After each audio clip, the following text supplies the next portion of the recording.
Hello, everyone. Professor, physician, epidemiologist. I am Dr. Sri Banerjee.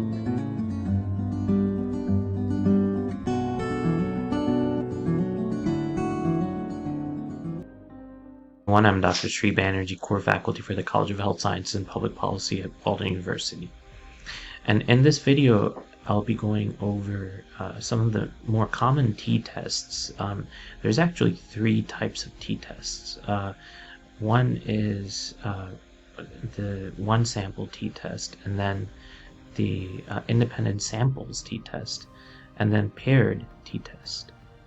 So if you want to figure out what that one sample t-test is, you usually have a number. For instance, mu or mean,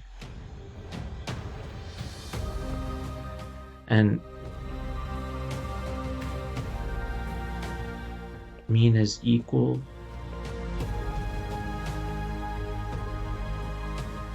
and then mean is not equal to 6. So these are the non-alternative hypotheses. I'm going to go over how to run it in SPSS. So independent samples t-test, the way you can tell is different. It's there's no relationship between one independent sample and the other. So for instance, a more common sort of comparison is mean female versus mean of male. And if they're equal, then that's the null hypothesis. If they're not, it's the alternative hypothesis that's true. Now, what is interesting is to make sure that you're using the Levene's test properly. The Levene's test actually is not the test statistic that you're looking at. That's to determine if it has a homogeneity of variance. And homogeneity is not something that you want. And you have to make sure that that the p is... So in this measure, if p is less than 0.05, then equal variances is not assumed. When p is greater than 0.05, then equal variances are assumed. And again, I'm going to show you this for the independent samples t-test. So this is, again, independent samples t-test. This is one sample t-test. And then there is the paired t-test. So the paired sample t-test, how it's unique is that there needs to be two measurements in each subject. So when you have two measurements, then you can compare in the paired sample t-test. And what it is that some of the null and alternative hypotheses will be similar. However, the mean will be taken twice for each subject.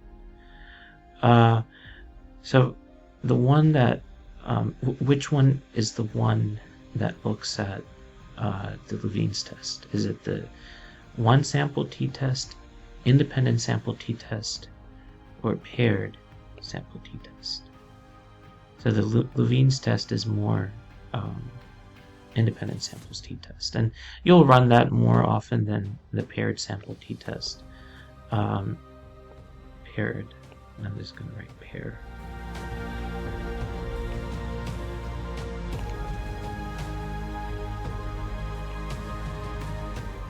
So now let's switch gears and take a look at the SPSS.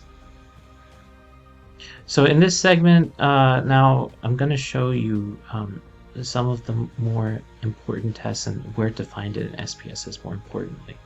So this is an actual data set that I worked with from the National Health and Nutrition Examination Survey.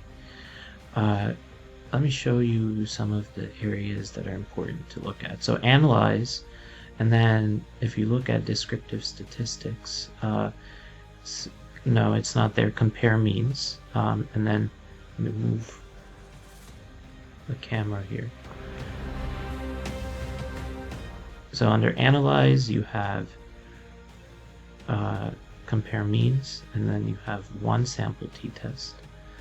And then we can take a look at this continuous variable C-reactive protein, which is an inflammatory biomarker. And then one would be a reasonable test value.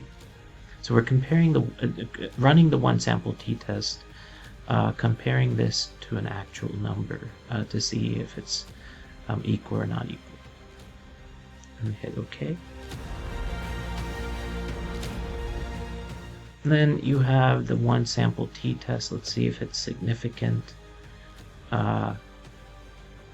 It in fact is significant here. So it's different than one. And that's how you take a look at this. There's the confidence intervals. The t-test statistics is negative 225.24. So these are some of the measures that are important here. Let's take a look at now independent samples t-test.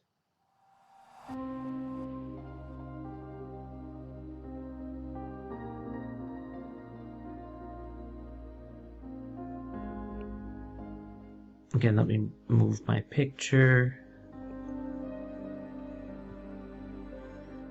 And then independent samples t-test can be the test variable, again, which is C-reactive protein. And let's see if there's any difference in gender. Let's define the groups.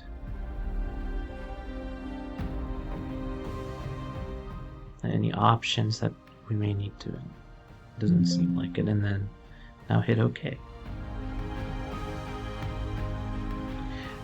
What I wanted to show also, Cohen's d is actually the effect size that you take a look at in order to understand how strong the variable is. So this is significant. Can anybody remember what that means? Well, it means that equal variances are not assumed. So you look at the bottom test statistic. And again, it's not too different from the top one.